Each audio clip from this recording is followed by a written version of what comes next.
Welcome to selfdiscoverywisdom.com, formerly known as Self-Discovery Media.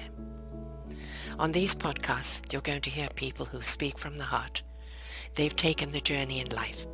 Many things have happened to them, but they've changed it to happening for them. And in their strength, their courage, they've discovered their abilities and their wisdom, and they are now sharing it here with you. Do enjoy each show. We bring it to you with love and knowing that it's going to help you on your journey of life.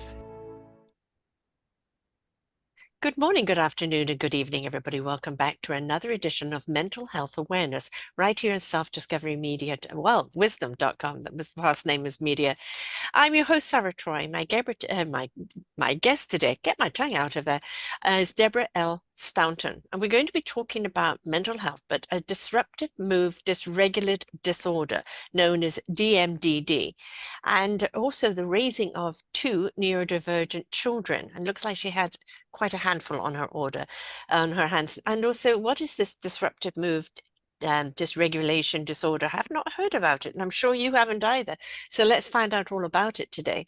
She says that she's a daughter of a mentally ill alcoholic father and a mother of mentally ill daughter. Raising a daughter with disruptive mood deregulation disorder was agonizing, isolating, and made her feel at times as she was losing her own mind. And at that time, it was a brand new diagnosis, very little known about it, and there were no resources for parents.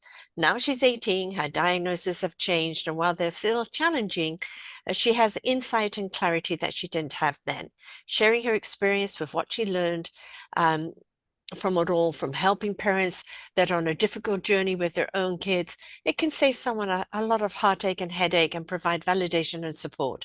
Mental illness still has a lot of stigma associated with it, and removing that stigma is important to step into supporting those who suffer from it and from whom we love. Deborah is raised and has been raised with a mentally ill father, repeat. And she also came to motherhood late during her 4 miscarriages. And having, despite an extensive background in early childhood education, she had an extremely difficult journey raising 2 neurodivergent children, which we're also going to find out what neurodivergency is. And writing has been Deborah's life and passion since childhood, and has kept her grounded when her life was unraveling. And the book that she has written is beautifully illustrated here on the cover, is Untethered. We're going to be talking all about that book today. Mental health awareness is something that so many people are still up in the clouds about, even the people that have it. There's so many kind of different labels nowadays. We're not quite sure what is what. And the problem is very often, and I did a show yesterday on EDS, which is kind of opposite to fibromyalgia. It's people that have the wibbly wobblies and they can put their bones out and everything out. You know, there's contortionists, you see, they probably have that. But so few people knew about it or what to do about it. And when we get kind of these new diagnoses, all very well, but who knows about it? Who knows how to live with it? Who knows how to manage it? Because the doctors may diagnose it, but that's kind of where it stops, right? They don't know how to tell you how to manage it or what to do because it's new for them as well. So I imagine this was extremely difficult for you. Welcome to the show, hon. Thank you. Thank you for having me. Yes, it was very, very difficult. At times, I didn't know if I would make it. Right? Yes. um, yeah, it was very difficult. My daughter was diagnosed with DMDD in 2013, which was the year that it was first entered into the DSM as a diagnosis. Since then, there's been a lot of resources and a lot of research and a lot more knowledge about it. But back then, there was very, very little. How about explaining exactly what it is? It's a depressive mood disorder, but it is characterized by a constant state of agitation. And children who have this diagnosis is not diagnosed past the age of 18. It's diagnosed in children. It came about because a lot of children were being diagnosed with bipolar, Right. that later was proving to be incorrect. And so they came up with a new diagnosis for this particular disorder, which is characterized by extended and extreme meltdowns several times a day, every day, for hours and hours and hours, inappropriate emotional reactions to whatever they're reacting to, whether it's a broken fingernail or, the death of their pet. It's all over the top. Yeah. Rigidity, not being able to think rationally when they're in what we call a rage, because they fly into a rage. And it's also, I recently learned, characterized by seizure-like activity in the brain, not actual seizures. These kids are not having visual seizures, but they have detected seizure-like activity in the brain, and that they're in a constant state of fight or flight. Horrible place to Anything be. will set them off. Yeah. Yeah. And anything will set them off, and nothing will reel them in. So, right. So how did you manage that with your daughter? You can't reel them in. Maybe there isn't medication for it, or, it's unknown, when about it. So people actually understanding what it is. How did you navigate through that? by the seat of my pants. Yes. I had her in. I knew something was off from a toddlerhood. She would kind of go into this like not there look, like her. Yeah. She would be looking at you, but she would be somewhere else. Checked out. If she fell and got hurt, she would curl up, but she would not let you touch her or near her. And even when she got a little older, if she happened to do something good, and I very calmly said, that was a good choice, she would fly into a rage and say, I take it back. I didn't mean it. I don't say that. It was, she just couldn't even handle praise. There was nothing I could do for this child. Nothing.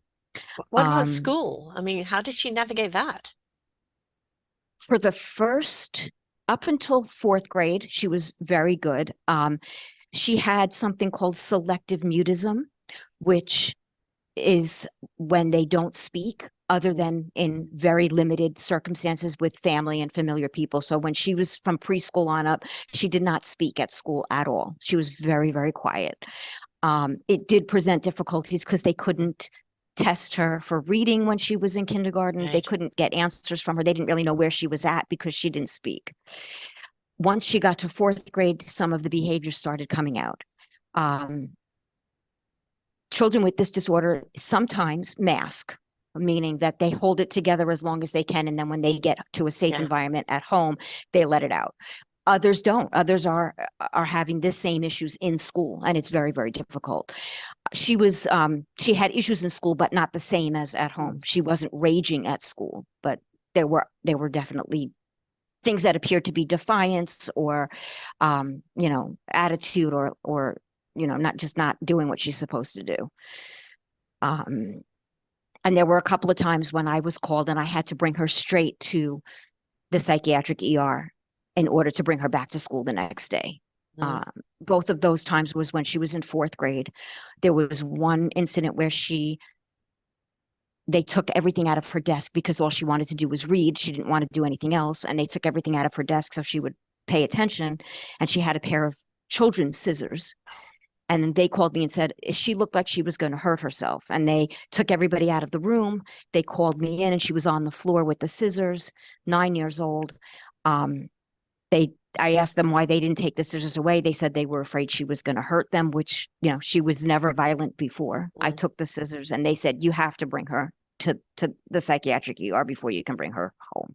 And that was, an ordeal in itself. Yes, because especially if at that time they still don't know what was going on, and of course, medical loves to label something, but it doesn't always mean the label is right. And it doesn't always mean that they know what to do with it. That's right? Exactly true. Yes. I started her in therapy at the age of 4. She started on medication at the age of 6. Wow. And she had many therapists, and none of them until the very last one did anything at all. It was completely a waste of time and money and energy. Well, they want people to dialogue with them. And if she's not if she's not dialoguing, many of them don't know how to do other ways of expressing. Some people would use art, or how they're playing with their toys, or, putting something in their way to see what their interaction is. And they know how to listen to them in other ways. But many therapists, they rely on the actual speech. And if the speech isn't there, Exactly. I had one therapist who was coming to the house when she was very young, right before she started kindergarten and that year. And at one point she said she was done. She didn't want to work with her anymore. And she even said to me, "Good luck finding someone else, because I don't know if anybody else would be willing to work with her." This how, was a 5 year how old, a supportive, 6 year how old. supportive. Yes. No, exactly what Yeah. a mother needs to hear. Shame on No, them. Um, the thing is, again, if you whatever line of work you're in, and especially in mental health, you've got to understand there are so many different variations of mental health. And if there's one here that, is not cookie cutter, and you can't put nicely in a box with a bow on it, that means that you've got to become a sleuth and investigate what works, what doesn't work, and then share that out with other practitioners as to what is working. It isn't about, well, it's not what I've been taught, so forget it, right? exactly. Exactly. And a lot of professionals just want to stick with what they know. And like I said, it was a new diagnosis, so most of them didn't even know what it was. Now, many years later, there's a lot of knowledge, and there's something called the Matthews protocol, which is a certain medication protocol that has proven to be very successful with DMDD and with these kids. And a lot of what we've come to know too is that therapy won't work until the brain is stable. If you have Right. an unstable brain, What can it take no, in? Yeah. nothing. And so all those years and years of therapy from age 4 to age 13 and a half was just useless because she was so unstable. Right. And she was already past the rages by the time I learned about the Matthews protocol. So that never actually happened for us, but it is helping a lot of people now. Mm, Um, the other thing is that in general, people, whether professionals or parents or neighbors or anybody, tend to approach things from a very traditional and what yes, they know of approach. And course. so when they see kids that are out of control, you're not disciplining them enough. You're not giving them, you're not setting down the law. How do you allow them to do this? Yeah. And what they don't realize is that um, the only approach that truly helps with this is a non-confrontational, a non-punitive, um, letting them get away with things, but not because they're spoiled, but because that doesn't work with them. Right. They don't have those measurements or boundaries. They don't understand that. So you punishing them for something that a normal child would do, and what they do, it's two different platforms altogether, isn't it? That It absolutely is.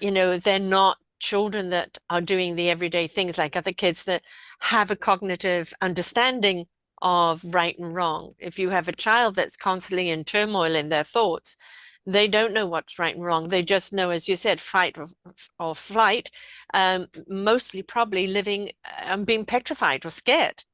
And a Absolutely. state of fear the whole time. Can you imagine that? How awful that would be?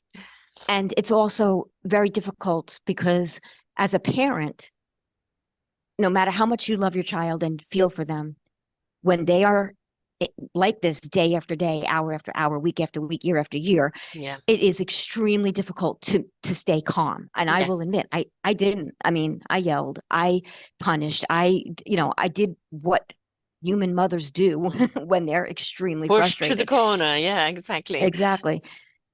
It's not easy. No, no. So you're saying that she couldn't take the medication for the rage things because she's past that rage level now?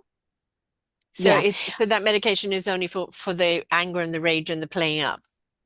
Yes, it's for the explosiveness. Hmm. There, I forgot his name, but there's an author that wrote a book called The Explosive Child, which talks about this type of thing.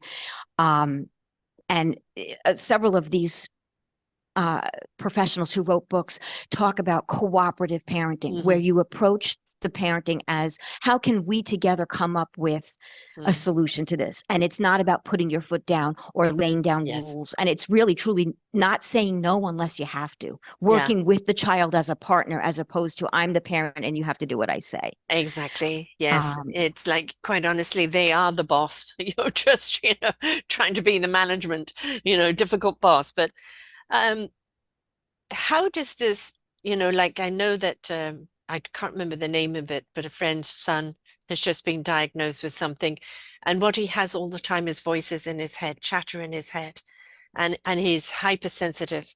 And now he's actually on medicine to calm the chatter in there because it was making him anxious all the time and playing up.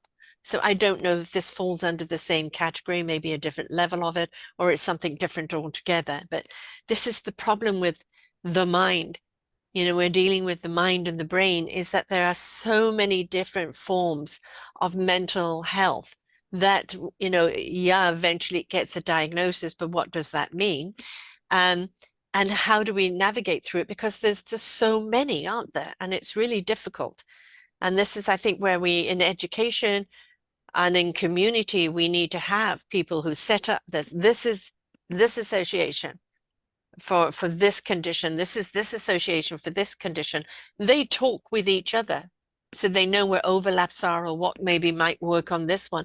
But at the same time, it gives a parent or even a child that's going through this an avenue to go to where people understand what they're going through, understand how to communicate with them, and in the levels of understanding what works for them. But if they feel so isolated and the parents feel so isolated because there's nowhere to go, then what is a parent to do? What is even the child to do? Exactly. I belong to an online group for parents of kids with DMDD, and there are so many parents that are going through it with young children now. And family doesn't understand. They refuse to take the child, so now the parent doesn't have any respite because the family can't handle it. Right. Anybody around them that sees it puts the parent down. So now the parent is going through something Yes. absolutely incredibly difficult, and then having people tell them that they're Yeah. a bad parent Yeah. and they're doing it wrong. So it is extremely isolating. And the schools in particular have no clue how to handle this. There are some, rare schools that can handle it, but the vast majority can't. And it's school refusal and not going to school is a big thing with these kids because it is overwhelming for them. My daughter dropped out in the beginning of 11th grade, and she's going for her GED because she absolutely could not handle being in school anymore. Right. It was just too much for her. And a lot of these children have the same experience, that school is just too much for them to handle, and the schools have no idea what to do. And Well, it's let's just face it, that teenage years are rampantly going through an enormous amount of emotions through hormones and self-discovery of entering an adult world. And there's so much meanness that goes on at that time as well. So for someone to have that empathy for someone else that's going through difficulty, they just don't have that capacity very often to be there because they're going through their own turmoil, albeit their turmoil is nothing compared. But to them, it's already a turmoil because God, I would hate to be back in school today. yeah, Because, kids can be so cruel to each other. And I don't blame her for dropping out because her mental health was more important. absolutely. And it's not just the kids, the teachers. Mm. The teachers who were very demanding and expecting her to do what everybody else does because Yeah, this isn't hard. Why aren't you doing it? yeah. You're capable of this. But they had no idea that no, she wasn't, because of her emotional makeup. She was not capable of it. And so Mm. she was feeling a lot of pressure. And it also turns out that a lot of kids with DMDD have other diagnoses that are very common that go along with them, and autism is one of them. Hmm. And I brought that up when she was younger to the professionals and was always told, no, she's not on the spectrum. It's much harder to diagnose in girls, but she was just diagnosed with autism at the age of 17. And Right. so all of this that was going on, she was also autistic. She's got ADHD and Hmm. anxiety and Yeah. depression. So there was a lot of stuff going on besides the DMDD that all came together for the Yeah. perfect storm. And of course, we have no idea what causes it. There's many levels of autism spectrum, but with Down syndrome, it's a chromosome. Chromosome too many, and you can see it in the child. But again, the range of either health issues or how far these children can go can vary because they can completely, be on their own. There's actors, there's writers, there's musicians, there's artists, that are on that and with with autism as well as with Down syndrome, they're incredibly creative and have a wonderful way to focus in on something and create something. But when you do have a child, I knew somebody else who had a child that had OCD, ADD, violent autism, and she had eating disorder, like she would eat everything, any food, you had to lock it up. And she would have the TV on, a radio on, a computer on, everything on at the same time, and then be pacing and could get very, very violent if, it got to that point of hysteria. And that was all under the autism bracket. But it sounds to me that she may have had, more DMDD kind of in there as well, which again, just put under the autism, So when you're given one diagnosis, it's hard enough, but when you're given others, it explains what's going on. But at the same time, it's like there's just too many ingredients in this dish to bring out the flavor, right? So it's how do you Absolutely. manage one? Because what about the other one? And do you manage them at the same time? Or which one do you manage, first? And so I can imagine it's just like trying to create an orchestra out of people that never played music before. And without knowing that she was autistic when she Yeah. was younger, there were things that came up that I look back on now and I say, how did I miss that? It was so Mhm. obvious. You were too much in the Transitions. mix of it. That's right. You weren't Yeah, looking from the outside in, which you could see more things. You were right in the center of the storm. absolutely. Transitions are a big thing for kids like that. And I remember we took her to a carnival and we were on a ride and the ride stopped. And I said to her, look, we're going to go on that ride next. And she threw a fit because she didn't want to get off the ride we were on. And I wasn't saying we were leaving or it was Right. ending. We were going to go on another ride. But any kind of transition Yeah. sent her into like just a complete meltdown. And Mm. you can imagine how many transitions there are in a typical day. Yes. Yes. It's a constant 24-hour battle Mm. and it's exhausting and you feel like a bad parent and you are at your wits end and you don't know what to do. You're Yeah. at a loss. Yeah. Um, Um, I don't know if you remember Gilligan's Island, but yeah. Gilligan himself and his wife had an autistic child, and he was nonverbal, and he could also get very anxiety, violence, but not necessarily physical violence, if you understand what I mean, playing up.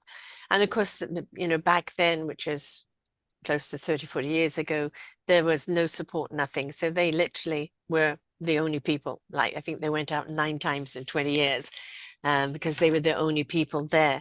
And eventually they actually bought him a home and the caregiver there and people to help him, and he's doing fine. But he's still nonverbal. But they didn't know what to do, and there was no one around to help them at that time either. And this is the problem, is like, yeah, autism, DMDD, anxiety, depression. It's rather like fibromyalgia. There are so many points under this umbrella that you can address one, but all the others are overwhelming. So Yeah. it's how do you navigate? Is it just a question, I navigate what's in front of me at the moment? Yes, to a degree. It's definitely in the moment because when something comes up, you need to kind of take a deep breath, pull your own emotions in for a bit so that you can calmly address what's going on, which was something I had a very hard time with because I didn't know at the time. Because when your child is calling you horrible names and Mhm. screaming at you and just what would normally be considered abusive behavior, Mhm. it's hard to remember that they're not in control. Right. That it's not that they hate you, it's that at that moment they probably hate themselves. It's Yes. not that they want to hurt you and they're lashing out because of that. It's they're lashing out because they don't have control. They Right. don't have any other way of expressing themselves. Yeah. And it's a very difficult thing to do because in normal social interactions, if somebody hurts you, you feel it and you Yeah. behave in a way that reflects that. Mhm. And as a parent, it's a really difficult task to pull that in, take a deep breath and say, all right, I have to be here for my child no matter what she's saying, no matter what Mhm. she's doing, no matter how ugly she's behaving. It's a very difficult thing to maintain in a long run type of thing. Um, Yeah. I mean, as much as your intellect knows that this child doesn't really mean it, they're just in that fearful moment and it's a form of attack. because they feel insecure. It's hard not to take it personally, and it's hard not to take it on, especially if you hear it over and over again. And this is, where anybody who has a child that has any form of difficulties, we need to, as a society, step up. And you need those respites. You need to go and get a pedicure or a massage or have a lunch date with someone and have normal conversations where you're not, worrying about what's going on at home. And did you get those, or were you just 24/7? I was blessed in the sense that I had in-laws who would take my kids for a week in the summer. So I would have the whole week off, and they would occasionally take them when school was out. So we would get some respite that way. Um, what made it difficult was that my husband and I, since my daughter was born, have been working opposite shifts. So I worked days, he worked nights. So the whole time that I was with my kids, from the time they got home from school until the time they went to bed, I was by myself. Yes. And that was hard. I mean, my husband's very supportive, but he just wasn't there because somebody had to be there, all the time. So we had to work opposite shifts. Yeah. Which is not And that necessarily made good for a marriage, right? no, it wasn't. And it's better now because now we both work from home. We see each other a lot and the kids are older, but it was a very, very trying time. And I remember calling him at work and saying, I can't take this anymore. I can't do this. I'm done. I can't do this anymore. And then I would hang up with him and take a deep breath and move on because I Yeah. had no choice. Right. Uh, Exactly. Now, is this your oldest child, youngest child? You have she, another one? she's my oldest. I have a son too. And the son didn't have any of these symptoms? No, he does not have any mental illness. He does have ADHD, Hmm. the inattentive kind. So he's Yeah. not hyperactive or Right. anything. He's a real sweetheart, but he does have ADHD, which presents more issues with school and homework and all of that, and executive function issues. And he also has feeding and growth issues. He's now on a growth hormone injection every night. And I had him in feeding therapy for 2 years because he was extremely, extremely tiny and wasn't eating. He still has at 13 a very, very limited diet, and that's an issue toward why he's not growing. So while I was dealing with her, I was Yeah. also dealing with issues with him as well. And why was he unable to eat? Was it something physical or mental? It turned out that he had cell growth in his esophagus, Mm. which makes you feel like food is being stuck. But I Ah, didn't know that until a couple years later when we got him to a doctor, and he now has regular endoscopies where we go to the hospital and they check it, and then if the cell growth is there, they put him on medication. But I think it had an effect on him psychologically yeah. that he associated it, and his diet is almost nil. He is sustained a lot on Pediasure. He drinks Pediasure and eats like a few foods, but very little. Juicing for him, blending all those lovely foods together and having a smoothie, right? So you can drink I it don't know down and getting all the nutrients in there. if he would, but he probably wouldn't. He Mm, probably wouldn't even be willing to try it, at yeah. this point. Yeah, so I mean, God, you've definitely been dealt a handful here. And again, back in the day, and I've interviewed so many parents of autism children where they were told, "Oh, just institutionalize the child and go and have another." And they say, "No, we don't do that for it. What we want is help, understanding it, what we can do with it." And I would say that for all of the answers we have out there, I would say they are 85, 90% parent driven, and maybe 15%, if we're lucky, medical driven. Absolutely. Because it's parents who've gone through it, then sharing it with others, that people have been able to find answers or solutions or just something that works, right? That's important. But this is the time where we so need to come together.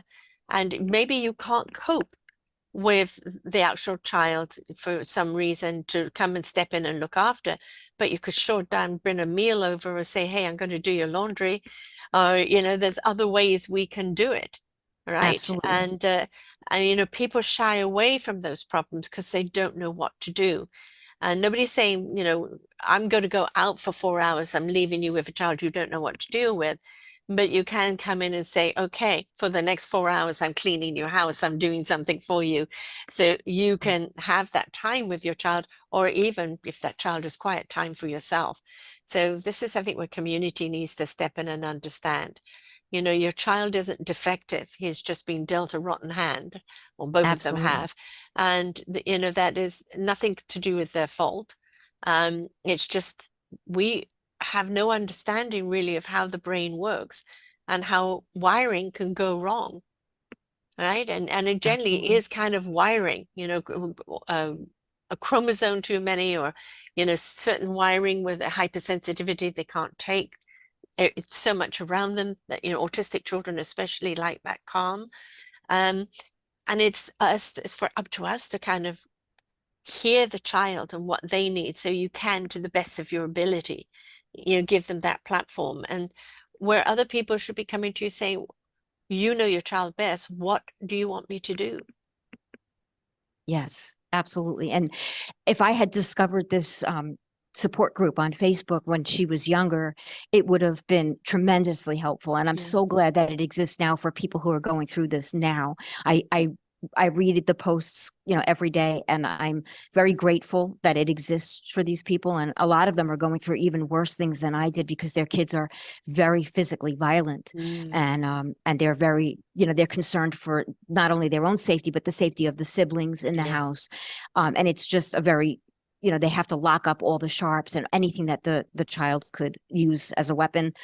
You know, living like that on a daily basis and not being understood is it's one of the most challenging things I've ever come across. Yeah, and I know that some parents at this point, when it gets to be that it's so dangerous for the rest of the family, they have to institutionalize their child, which is absolutely horrific for them because they feel that they've let the child down, and that guilt of having to do that. But it gets to a point where you simply cannot manage anymore. You're a human being. You can only take so much. You're already on duty for everything else. And it's like, you know, and what kind of institution is it? Is it one that still allows the child to be expressive and grow, or can they help with that child to normalize something? And I think we need to look at that whole mental health thing, and that if a child does have to be institutionalized, is it one that actually understands what they, you know, what the details are? And it's not about medicating them and locking them up, but, you know, having the team of people that are trained to know how to handle the child, even to a point that maybe they can overcome, or they can learn skills to manage something. But we're very likely to, you know, put people in an institution and throw away the key. And, you know, Absolutely. And the mental health care is awful.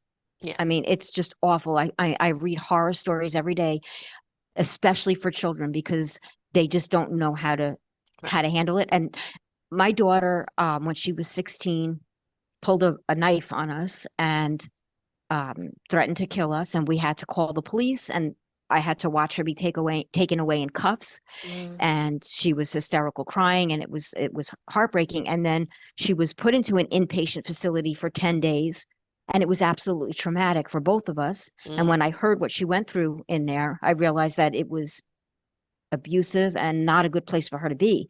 So, you know, the system itself is broken. yes, When parents go for help and it makes it worse, yeah, it's really a very bad place to be. We definitely need to work on improving the healthcare system in the world, not just, you know, yeah, one country or the other, all over. It needs to improve, and there needs to be better training on how to handle yes. these kids. You Well, know, the it's one mhm. I'm sorry, No, the go one ahead. thing that's good about DMDD is that most children grow out of the rages, and so that particular type of chaos diminishes.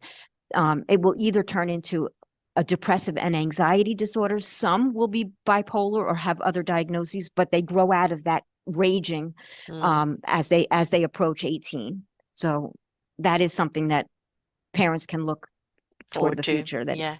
And, you know, this is again going back to, you know, defund the police, and, you know, no, it's educate the police. And even if they don't quite know what to do, is to recognize all the mental disorders out there and to actually be aware of what they are.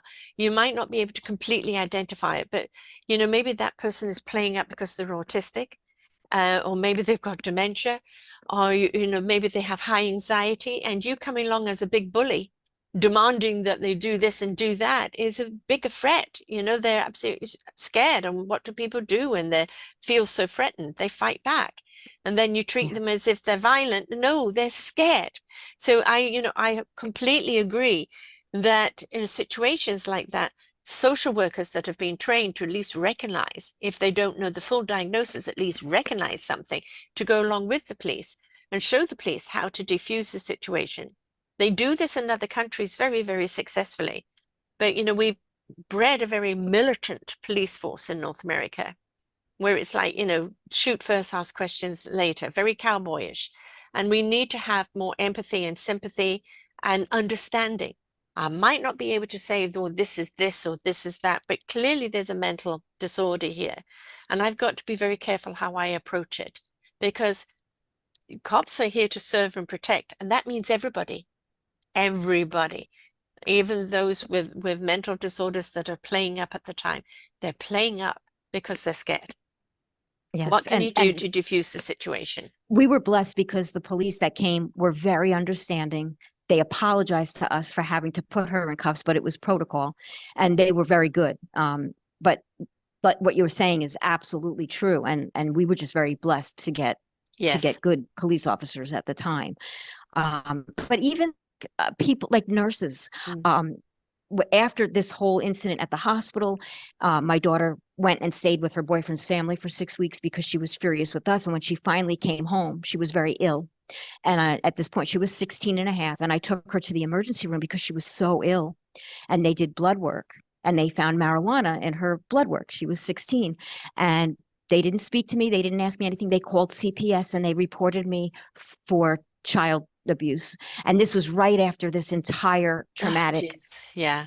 And I had CPS at my door because my 16-year-old had pot in her blood work, which, I mean, that doesn't make me abusive. No. No. And when you consider kind of the drugs they put them on, the pot is probably better for them in some ways. It's more calming. You don't really see people go violent on pot. Exactly. Right? That's when they mellow out. And that's the thing is that you've cast something as illegal and it's bad, but it was always. I think we froze. I don't know if you can hear me, but yep, no, you've frozen. I can hear you, but you have frozen. Don't worry, it'll come back in a moment. There we are. You're still frozen on this side, but that's okay. But I think it's understanding that not always medication is the way. There's alternative ways of doing things that help them. There are so many breakthroughs with, different forms of modalities, whether it is pot, whether it's even mushrooms, or whether it's other psychedelics, where they have found that it's actually under proper supervision has helped breakthroughs with people that have mental disorders, of being able to have a clarity and an understanding and a calming down. And we've got to explore this without labeling everything as evil and bad and everything else. This form of healing was around for hundreds of thousands of years before you came with your antidepressants, right? Exactly. And it's, we need to look at these and put money behind that research of what else can help. Because we're looking at balance, aren't we? We're looking at balance in the equilibrium of the mental health. What sparks this? How do we bring it back down into a proper equilibrium? What could help do it? And that is something that we need to look at one step at a time and try different things. And you can't have this big bad evil thing where it's proven to be good in certain areas. Obviously, having somebody who knows what they're doing with it, not just off the street, but we need to try other mediums and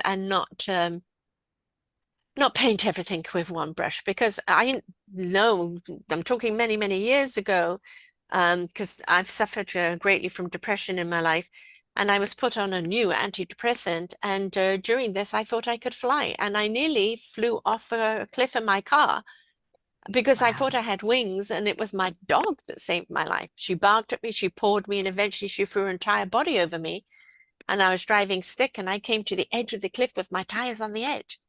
And I had no intention of committing suicide. I just thought I could fly. So many people died from that drug, they had to take it off the market. And it's only because it made them Yeah. feel, I can do anything. And it's like, and that was meant to be an approved drug. So we need to look Yeah. at other things that could probably work. A diet, detoxification.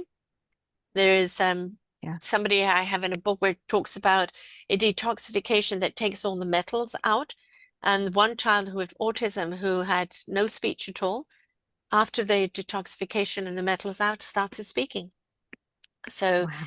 there's other things that we need to look at of how can we help. It's not just the mind we need to look at. We need to look at the whole body and have the whole body part of it. And it's not like that, is it, in the way mental health is chosen? They just deal with the No, mind and the brain, and that's it.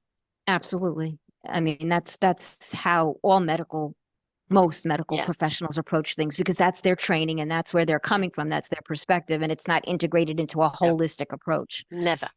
And this is where the conversation needs to be with nutritionists and this and that and everything and come together. I've got a patient with this, right? And somebody can say, okay, let's run this test to find out if they do have toxins in the body that is affecting the brain. Maybe it's the diet or what they're eating that's aggravated it. And this is not far-fetched, folks. It has been proven Yeah. that certain foods and certain things aggravate even more. And then when you change that diet, it changes that whole mental thing. Doesn't mean it's a cure, but it means that through nutrition, through diet, through other mediums, you can help calm things down and manage Yeah. things better. Absolutely. Absolutely. It's There's just, so much that needs to change yeah, in terms definitely of mental health. And I think the stigma is a big part of it because people think, they lump mental illness into one category. is. The serial killer Yeah, and the little kid are the same because they're mentally ill. And right. it's just the excuse for everything. Yes, Just because somebody has mental illness doesn't mean that they're evil. right. And just as we treat physical, there's also a huge stigma with medication because so many parents will be like, I don't want to medicate him. But if your child was, diabetic, would you not want to give them insulin? Or if they were Mhm. epileptic, would you not want to Yeah, give them anti-seizure meds? The brain is an organ just like everything else. And exactly. if it needs medication, there should be no stigma. Right, That's a exactly. big thing that needs to be broken, Right. and Well, the changed. stigma in it's anything. I mean, I talk a great deal openly about my depression, or the fact of the rabbit hole, where I understand why people commit suicide because at that time of despair, there is no reasoning, no rational. There's no conversation that's going to get you out of it. All you want is the pain to stop. So if somebody is living in this state of being all the time, and this is what they're feeling all the time, imagine, they just want it to stop. And quite honestly, I think if you interviewed at least 90 people, 90% of the people that commit suicide, they would say, no, I didn't want to die. I just wanted the pain to stop. Exactly. But nobody understood the pain they were in. Oh, just snap out of it, or just take this drug, or just do that. And you don't understand. There is no rational to this. And that is, I think, a lot of the problem with any mental illness is that how do you articulate exactly how you are feeling?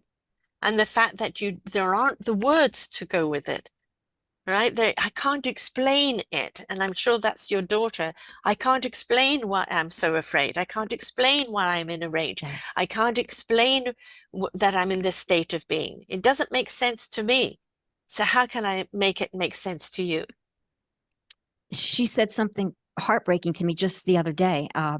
She said, if I had a child with a brain like mine, I'd give them up for adoption because I just couldn't handle it. Right, And it was really heartbreaking because I would never walk away from her. I mean, right, she's my life, but she was recognizing how hard it was to right. parent her, Yes, you know? yes. Yeah. And then they understand firsthand, right? And Yeah, for some people, that maybe children are not in the mix for them, right? Because of right. that. And doesn't mean they haven't got the love or wouldn't be a capable parent, but it again is that chance of having a child with the same issue. Uh, Absolutely. Already they find it hard enough navigating their own lives, never mind somebody else's life to be responsible for, right? So that's Yes. it's this whole thing about you've got to have a child. No, if your circumstances are that you really 100% can't can't be there for your child for one reason or the other. Sometimes it's economic, sometimes it's the wrong partner, sometimes it's that I'm in a career I don't want to give up. It's each to their own. And this whole societal thing of this little 2x2 and, multiplying and that, white picket fence and all of that is about 60 years out of date. Absolutely. And my daughter has told me she doesn't plan on having children. And I said, that's absolutely fine with Yeah. me. I'm not going to be one of those mothers who Yeah. says, give me grandchildren. Right. Because what you said is absolutely correct. If it's not for her, then it's not for her. And that is absolutely fine. Right. You know, Right. I wanted nothing more than to be a parent. And I had 4 miscarriages trying to have my Right. kids. So everybody has a different journey. Oh, yes. And I hear you on that. I had 1 miscarriage and 1 ectopic pregnancy. And I was told after the ectopic pregnancy, because they removed her ovaries and the tube and the womb was damaged, that I probably wouldn't have children. And I conceived 4 conceptions after that and had 3 children. So, I was born to be a mother too. That was so very important to me. But if it's not kind of the be all end all, if you haven't got that maternal instinct of really wanting to be a mother, and like, oh, maybe someday, I don't know, you don't have. I Healthy agree. children are 24/7, never mind any child that may have some challenges, right? So, Exactly. it's you've got to go into that motherhood because you're looking at it as a career, right? That's your number Absolutely. one career. Definitely. Yeah, difficult one to go through. So, you found medication now for your daughter that helps? Yes, finally. It took a very, very long time because all of the professionals, they all go to the SSRIs first, and not just one SSRI. But when that doesn't work, they go to another SSRI. And What so is an SSRI for us? it's an antidepressant. Oh, right. But there's SSRIs and SNRIs, and SNRIs involve 2 different chemicals, and SRIs only involve one. So they always go to the SSRIs first. And she had started on an SSRI at the age of 6, and we didn't find her current psychiatrist until she was 16. And she was the first person who said, okay, we'll try an SNRI. And that was the first time that we found something that worked. And my daughter, for all those years that I was saying, you have to be on this medication because, everything that's going on, she was like, it's not helping me. No medication helps me. I don't want to be on any medication. She took it, she cooperated, but she verbalized that she It didn't wasn't think working. medication, it Yeah. wasn't working at all. Yeah. And this was the first time she was able to say to me, this is helping me. Right. And now she takes her medication every day Because she happily wants to. Because she wants to. Yeah. yeah, Yeah. yeah, That's a different when you find something that works for you, then it's finally at last. And I can see the sky through the clouds. yeah. Right. So And yeah. she takes a combination. There's a SNRI and also an antipsychotic, which together work for mood stabilization. So she takes those 2 medications together. And we're still working on that because the antipsychotic is the medication they gave her when she was in the hospital, and they gave her a very large dose without titrating up, which is what they should have done. And because the experience was so traumatic, she really has an aversion to that particular medication, but it happens to be the one that's working. So we're working that out now with like, what can we do to make her comfortable and still have a medication that works? Yeah, exactly. So your book, this is about your journey. Yes. Yes. And again, when people share that journey, I know when I interviewed Bob Gilligan's wife, because he's passed now, and she talked about some of the stories and the horrors and everything else that they went through, but what it becomes is an understanding for people who maybe don't have any children on the spectrum at all of any kind. And it's like, oh gosh, how did you do it? Your resilience, your strength, right? It's a totally different view of that person.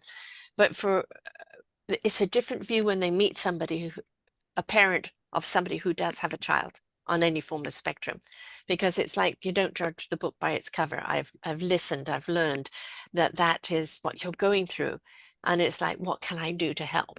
That's the invitation that's there. And for some people, they will still avoid it in any way they possibly can because it's too uncomfortable for them.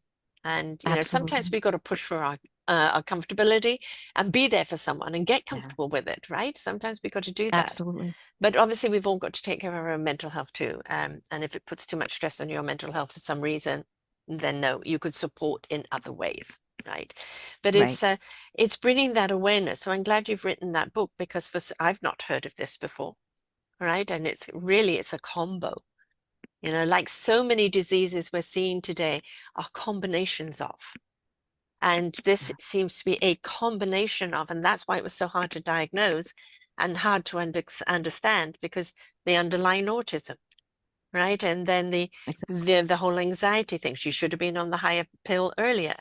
Right. It's all of these things. When you're dealing with one thing, then you can research and do the knowledge. It's one thing, but when it becomes a combo, it's so much harder to either understand, diagnose, or then what do I treat first? And does that treatment compact with what you need to treat this with? And it's like, is there Yeah. something that covers all of it?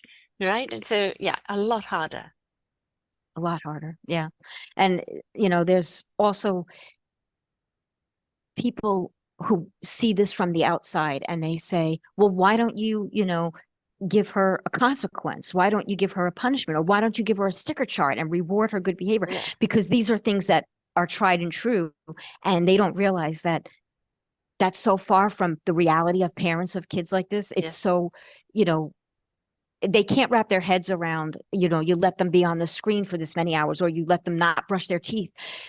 I describe it as, for all those years, I was in survival mode. And if Yes. I got through the day and my child was alive and breathing Right. and unhurt, whether she brushed her teeth or watched the screen for 16 hours, we got through another day. It Yeah. was literally survival mode. And people don't understand that because that's not typical. That's not how No. their lives are. Well, you can't raise that child typically because they're not a typical child. You're Yeah, navigating, and every day is different. And it's like, absolutely. what worked yesterday may not work tomorrow, right? And there's no guarantee of yesterday what they're going to be like. And so it is you do what you need to do in the moment. And if the moment they're calm watching TV, watching screen time, then that's better for them and better for you. Not that it's advantageous, but at the same time, you have to do what you need to do in that moment, right? Exactly. And so Exactly. it's all very well that people can step up and judge. Well, if I was the mother, be the mother in your shoes for 24 hours and then tell me. Then tell me. Exactly. Come to your house and Exactly. witness it and then tell me. This isn't a behavioral problem of a child No. playing up. This is a wiring problem that causes this child to play up because of severe anxiety or fear or just not being able to articulate what the hell is going on. And the normal things that you do for children who are playing up do not apply.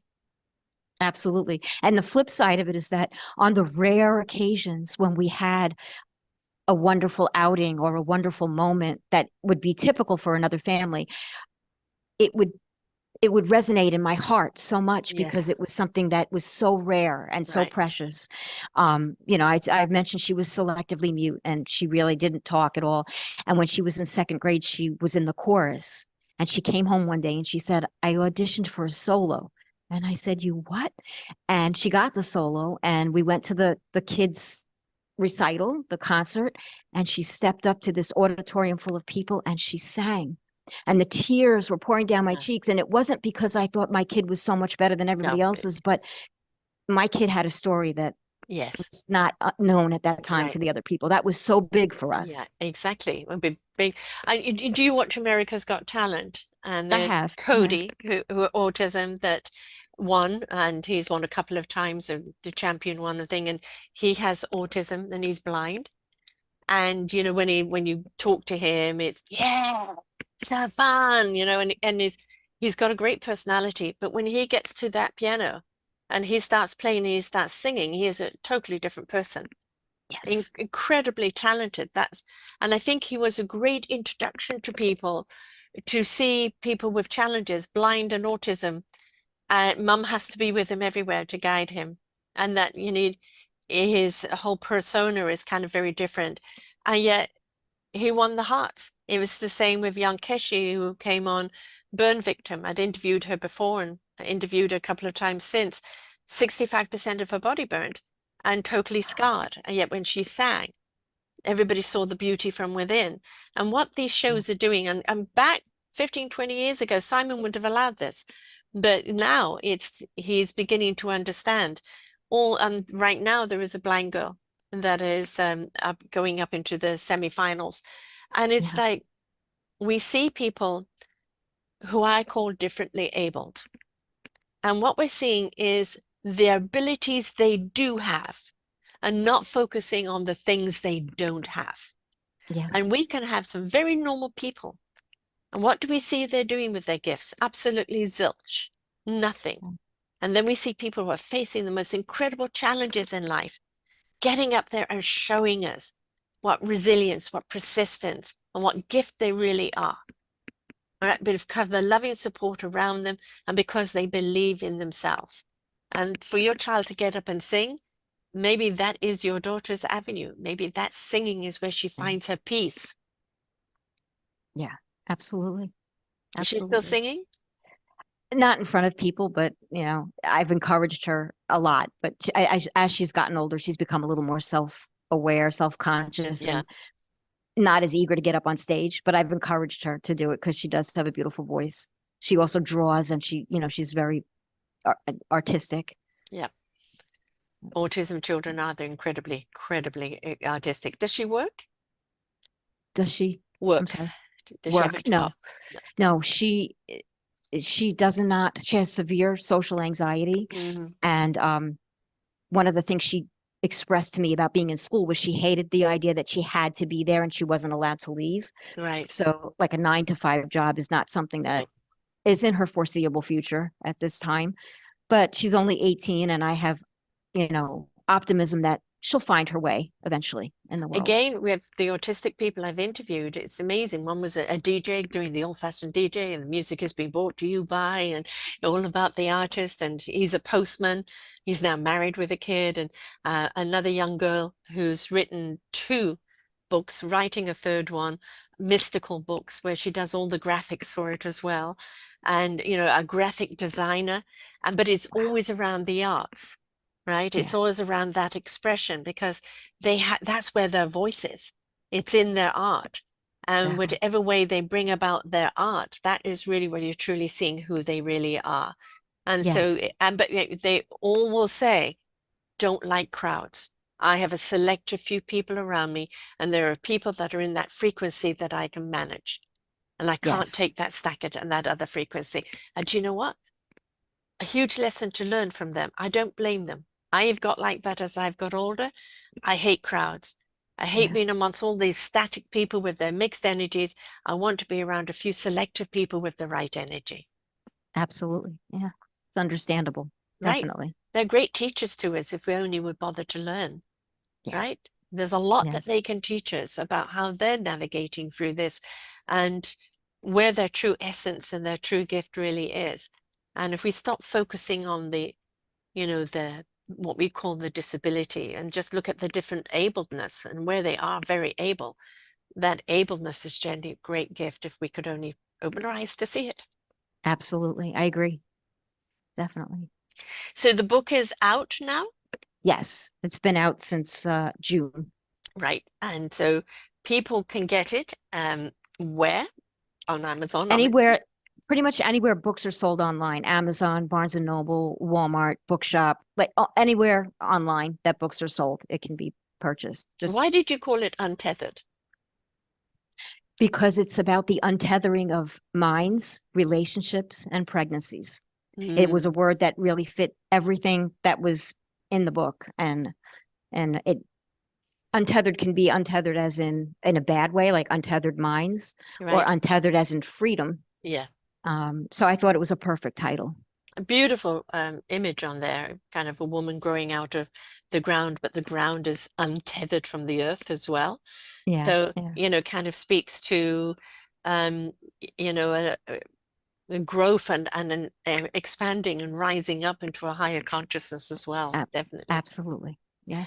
So, how do people get hold of you? How do they find you? I do have a Facebook page, Deborah L. Staunton, author. They can message me on there. they can email me. I'll provide my email if they want that. I don't have a whole lot of social media, but I am working on getting a website and some other platforms at this time. Wonderful. And of course, if they go to the Facebook author, it's got all of it there, and you'll be posting, of course, the book is there and everything else, so people can follow it. And, please comment. You're going to post the show here, and I want people Yes. to give feedback. I want them to ask questions. I want them to, even if they, maybe don't know anybody with this, it's like, I want to understand more. It's the same when we're looking at Alzheimer's and dementia. You said the more that we understand of how to approach people, how to engage people, not judge them if they're repeating the same story for the umpteenth time. I live with a wonderful 90-year-old who can still drive and still cook for herself. She's stronger than I am physically, right? But the memory is going. And now what is happening is stories I've told her of my life, she's taken on as hers. And so it's don't argue with it of it, because she's absorbed that memory, and that's part of that age growing there, right? But it's to actually understand that whatever a differently abledness that you're going through, is to understand that no judgment, no shame, no blame, but just understand they're navigating life in a different way. And for you to try and step out of your own, maybe ignorance or complacency, and try and enter their world to see if there is a form of communication and ways that you can support. And especially for you, the mothers. I mean, the amount of mothers I've interviewed of autistic children, where they talked about the feces on the wall, and the struggles and the tantrums and the everything else, and the looks and the judgment from everyone else in doing that. Fathers walking away because they can't cope, leaving the mother to cope with it all alone, all of that. And yet they are the people that have paved the way to the understanding of autistic children and who they are today and what we need to do. So through your journey with this, with what is the DMDD. DMDD, through your journey for this, anybody else whose child was being diagnosed with it, then it becomes something that relatable. They don't feel alone. You're sharing tips and skills, and resources of where they can reach out, and it's the parents. It's the parents that lay the path of information, not the doctors. The doctors need to look at what the parents are saying in order for them to get an education and bring their own intellect through medicine to the equation. But listen to the parents, because they're the ones going through it, and you'll learn from the parents. And my hat off to you, parents, for your resilience and your tenacity and your love for your children to stand by them for no matter what. Thank you. Thank you very much. Yeah. So let's get this out there. I mean, 2 shows this week on 2 diseases that nobody knew about before, but this is what we're all about. It's all about that education and awareness. When we're aware, we learn to care. We learn to put judgment aside. We learn to put inquiry in its place. We learn to, it doesn't matter if people come to you and say, I have no idea what this is about, and I'm probably going to ask you stupid questions. That's okay. The fact that you're actually asking a question, whether, it sounds stupid or not, doesn't matter. It means you're willing to learn. Absolutely. I'd much rather have somebody approach me with questions than with judgment. Yes. Most certainly. When they see a mother out with her child and the child is misbehaving terribly, the first response tends to be, look at how bad that kid is. Why is that mother, that must be a terrible mother. Don't jump to that. Yes. Step back and realize everybody is fighting a battle, and you may not know what the battle is. Give them some grace. Give grace. Even approach and say, can I do anything? Maybe there are other children there. They can take the other children just aside and keep them attentive while you're working with this one child. It's like, let's support each other, folks. You don't know. I mean, raising quote, quote, normal children without anything, which how many children don't have something today? Raising a child is difficult enough. Right. And they're children, I call them the exorcists. Very often their heads are spinning around and you just don't know who they are, right? And it's that is parenting. And that's why you need patience and persistence and resilience and compassion and love. That is what's going to get you through it. And that should also come from the community as well, right? Yes, absolutely. Definitely. Yeah. Thank you so much for sharing here today. I know Thank you for it's having me. tough journey for you to be on, but I'm glad that your daughter now is stable to the point where she can actually look at her life. But definitely, if the singing and the art is there, that is her gift to give, and to Yeah. do it and follow it through. Who Yes, cares if she absolutely. becomes famous or makes a lot of money? It's not about that. It's what about each picture means and what it means to other people that see it or hear her song. Yes, So encourage her to get out there and do something with I it. will. And she can do it by this medium where she doesn't have to be out there amongst physical people, right? That's the beauty That's of it, right. right? That's very much so.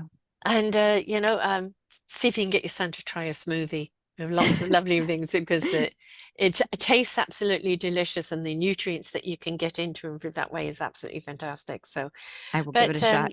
yeah, and folks, please go to the Facebook. Please comment on the book, comment on the show, comment on other people. Look at it, even if you just say, I don't know anybody with this, but I just want to understand. I want to know because maybe I do, and I didn't know I had someone with this, or somebody with a Yeah. child with it. That's what it's all about. So thank you for what you're doing Thank you very and much. bringing this awareness to us and to everyone else out there. Remember, don't judge, ask, step into compassion before you step into criticism. So until next time, folks, bye for now. We hope that you enjoyed the show. There are so many more for you here on selfdiscoverywisdom.com. Just go to the podcast tag at the top there and you will see all the many genres and all 3,000 shows ready for your listening. We are here to serve you, to help you on your journey of life, and we know that through inspiration it begets invitation. We are supported by you, the listeners, and those that we interview. Anything that you can spare us in donation would be greatly accepted, and we do hope that you enjoy the next show.